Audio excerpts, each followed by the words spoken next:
What is going on, guys? In today's video I will show you the top 20 best builds in Path of Exile's 2 new update, The Rise of the Abyssal. So I will rank the top 20 most popular builds from worst to best, and each week I will keep updating it depending on how the meta shifts. So right now, the POE 2 meta has been primarily getting obliterated by the lightning arrow and the ice shot deadeyes, while spark and the crit stormweavers and the blood mages been seeing super powerful setups, as well as the flicker strikes and ice strike invokers been trying to climb up the ranks, with some cool new builds and much more. And remember, if you want to check these builds, look up the best items, the skill trees and path of building, then check my links in the description. And before we continue, thanks to U4GM. They are a pro website that provides POE 2 services like cheap currency, then even to trade all types of quality items and gems and much more. They have also more than 20,000 positive comments on Trustpilot, and this website is really worth a try. So make sure to use my discount code KATE for extra 6% off. At number 20, we have the Lightning Spear Amazon build, which delivers clean, piercing strikes of the lightning that shreds enemies from afar. It has excellent coverage in open areas, and the Huntress Ascendancy will provide the agility to kite while staying lethal. However, it falls short in the bossing, as single target scaling feels underwhelming compared to the stronger projectile options. In today's meta, it's reliable leveling or the mid-game choice, but it struggles to keep the pace with the higher damage archetypes. The build still works because of its consistent clear and the range. However, it lags behind of the storm or the bow builds. Then next up we have Explosive Grenade Witchhunter build, which thrives on flashy chain reactions by obliterating cluster of mobs with a fiery detonation. Its mapping feels fast and satisfying, as his projectile scaling amplifies the AoV reach. However, when it comes to bosses, his weaknesses will show, because damage ramps up slowly and scaling feels flat compared to the more meta-friendly bow archetypes. The build works well as a fun thematic choice or a league starter, but its ceiling is far below the ranged archetype that dominates right now. Then at number 18, we have the Shockwave Totem Warbringer build that takes a safer approach by summoning totems that pulse with the destructive shockwaves while you stay mobile. The Warbringer's Ascendancy strengthens the totems with the rage-fueled buffs and sustain, which makes it tankier than any most ranged option. It's excellent in controlled fights, particularly against stationary targets, but struggles with bosses that pace or move constantly. This build works because it converts the safety of the totems into a steady, impactful playstyle, but it lacks the sheer damage scaling of a melee or a mobility of a spellcaster. It remains a fun and a solid build, but is outpaced by more explosive endgame options in the current meta. Then next up we have Explosive Shot Witchhunter build that rains down fiery barrages by turning every arrow into a chain of destruction bursts. It's lightning fast at clearing speed, especially when mobs cluster together, and the Witchhunter scaling will bring some strong critical and damage over time layering. The downside is its fragility. Poor defenses and reliance on positioning make it a high risk in tough encounters. In the current meta, other bow builds like the Ice Shot and the Lightning Arrow will simply scale better, although Explosive Shot works because it's stylish, versatile and clears quickly, but it doesn't have that depth or resilience to climb into the higher competitive ranks. Then at number 16 we have the gigantic minion army infernalist that overwhelms enemies with the sheer numbers by filling the screen with a summon allies enhanced by the infernal explosions. Bosses will crumble under the relentless swarm, and mapping is safe since your minions do the heavy lifting. The infernalist ascendancy will add a chaotic scaling by turning the army into an even more destructive force. The drawback here is speed. This build clears slower than the ranged or the caster setups, making its farming less efficient. It works because of its durability and the low risk playstyle, and it's perfect for players who enjoy commanding armies. However, in a fast-paced meta it feels now clunkier, and that's why he's in this lower rank. Then next up we have the Galvanic shards witchhunter build that bombards enemies with the chaining projectiles, which dance across the screens of tightly packed mobs. It's visually impressive and efficient for clearing maps, especially when enhanced by the witchhunter's critical and the damage over time boosts. While it can scale decently into the bossing, it demands significant investment to compete, and other elemental builds will overshadow it for the raw power. This build works because of its unique chaining mechanics, which makes the progression smooth and mapping enjoyable. Still, its gear dependency and the lack of burst damage will hold it back into the endgame content. It's stylish and fun, but ultimately mid-tier compared to the top performers. Next up we have Chaos Demon Form Infernalist build that brings unmatched destruction by morphing you into a chaos-fueled monster that spreads degeneration and annihilates everything around it. Its power lies in bypassing resistances and covering battlefields with massive aerial denial. The Infernalist Ascendancy supercharges this form, which makes it feel unstoppable in boss fights and mapping alike. In theory, it's one of the most dominant builds ever conceived. However, for this ranking, it's still devastating but not currently the top pick in the broader meta. It works because chaos scaling is relentless, but it lands here in the mid tier despite its immense power.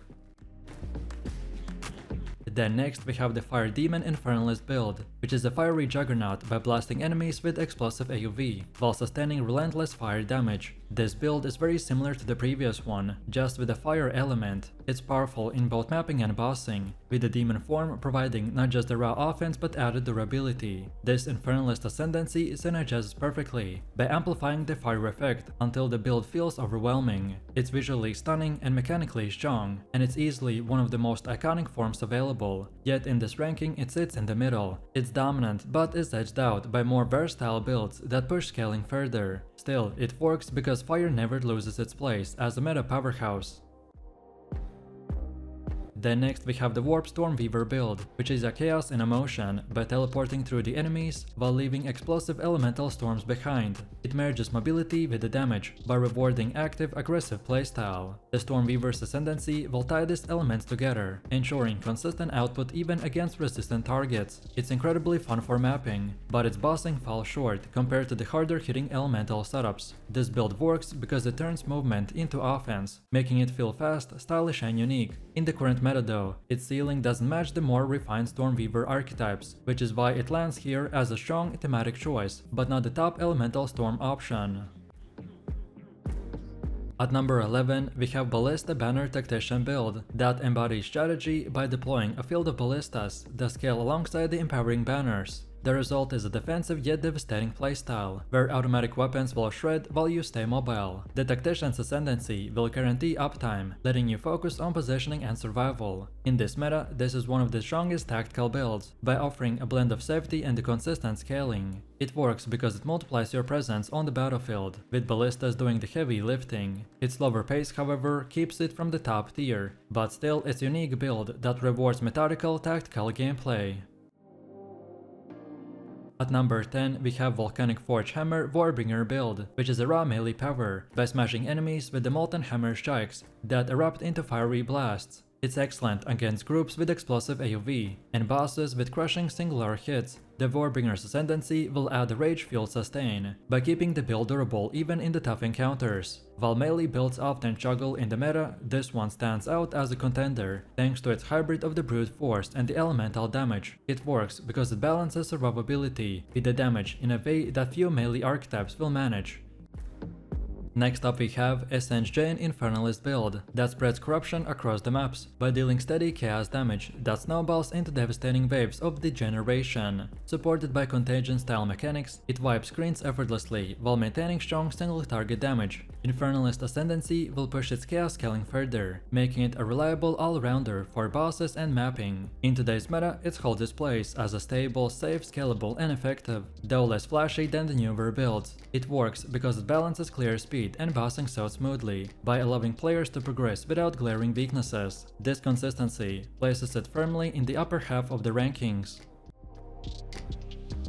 At number 8, we have Explosive Shot Witchhunter build that thrives on turning every arrow into a devastating burst by chaining destruction across the battlefield. Its clear speed is fantastic, and the Witchhunter's Ascendancy brings that extra critical scaling and the damage layering. If we compare it to the Ice Shot or the Lightning Arrow, it does not reach the same heights, but it remains a highly satisfying ranged option. The build works because of its synergy between projectiles and AoV explosions, making the maps feel fast and fluid. Its glass cannon nature keeps it from climbing higher, but with the meta it's a strong thematic choice that rewards precision and aggressive positioning, which make it land in the top 10. Then at number 7, we have the Black Flame Blood Mage build that sacrifices vitality for the raw damage by channeling both the chaos and the fire damage into a devastating blend of degeneration. It thrives in longer fights, as stacking damage over time overwhelms even the toughest enemies. Its theme and mechanics are unique, bypassing many traditional defenses through the clever scaling. The build works because it fuses two elements seamlessly by creating a thematical powerhouse. Then at number 6, the Spark Blood Mage build dominates the maps with the chaotic ricocheting projectiles, overlapping to create a storm of devastation. Its power comes from consistency. No matter the map, Spark bounces until everything falls. The Blood Mage Ascendancy amplifies its ceiling by trading survivability for the raw output, appealing to a high-risk, high-reward type of player. In today's meta, the Spark remains iconic, and this twist makes it even stronger. It works because it overlaps hit scaling incredibly well by providing strong mapping and boss speed. At number 5, we have the Ice Strike Invoker that turns melee into a hybrid by combining each strike into the cold projectiles that freeze and shatter targets. It's fantastic for map control, locking down mobs while still packing melee impact. Invoker's Ascendancy enhances the hybrid nature by empowering melee with the spells like the damage scaling. In the current meta, it's a standout melee option, rising above the most physical builds through its utility and adaptability. It works because it bridges melee and the range by offering balance where many builds fall short. Its skill ceiling is slightly lower than the absolute top tier options, but it's comfortably one of the best melee builds available right now. Then at number 4, we have the 3-element stormweaver build that brings fire, cold and lightning together in a devastating harmony. By shredding the resistances and amplifying all elements at once, it adapts to any encounter with reliable, consistent DPS. The stormweaver's ascendancy will tie this synergy together by scaling the 3 elemental package into a one powerhouse. In today's meta, it's one of the most versatile casters that is capable of excelling in both farming and bossing. It works amazing because it has no glaring weaknesses, so clear, damage and adaptability are all excellent. Then at number 3, we have the Flicker Shock Invoker build that likes to teleport across the maps at a super speed to enhance both the melee and the spell-like casting. Mapping with this is excellent, it's one of the fastest in the game, but it comes with volatility. Freezing, charge upkeep and the cooldown management make it harder to master, and bossing is not always smooth. This build works because the speed itself is power, letting it farm and clear like few other builds. Its style, pace and the raw energy place it among the absolute top options, despite its steep learning curve. Then at number 2, we have the Hollow Palm Invoker build that strips combat back to the basics, so no weapons but just dexterity scaling into massive amounts of unarmed damage. It's explosive from leveling to the endgame, scaling easily and delivering fast-paced melee charges. Invoker's Ascendancy enhances it with the spell-like interactions, giving it the added flavor and the strength. In this meta, it's one of the most consistent melee builds. It's easily to start yet rewarding to mid-max. The build works because it's simple but brutally effective. You stack dexterity, scale speed, and obliterate everything you see. Its limitations come from its linearity, but its sheer accessibility and the damage output make it an elite choice by earning the number 2 spot in this list. And then at number 1, we have the Lightning Arrow Deadeye build, with its unmatched mapping speed and the Green's clearing power. Every shot chains lightnings across the pack, and erasing enemies instantly. Deadeye's Ascendancy will push this further, by applying projectile count and ranged until the maps will vanish in a single volley. While bossing lags slightly behind it without the heavy investment, it's still consistent and farm efficient, which make it the most reliable build in the game. It works because the balance of raw clearing speed with accessible scaling will make it available for beginners and veterans alike. In today's meta, the bow build remains supreme, and that's why it deserves and earns the number 1 spot in this video.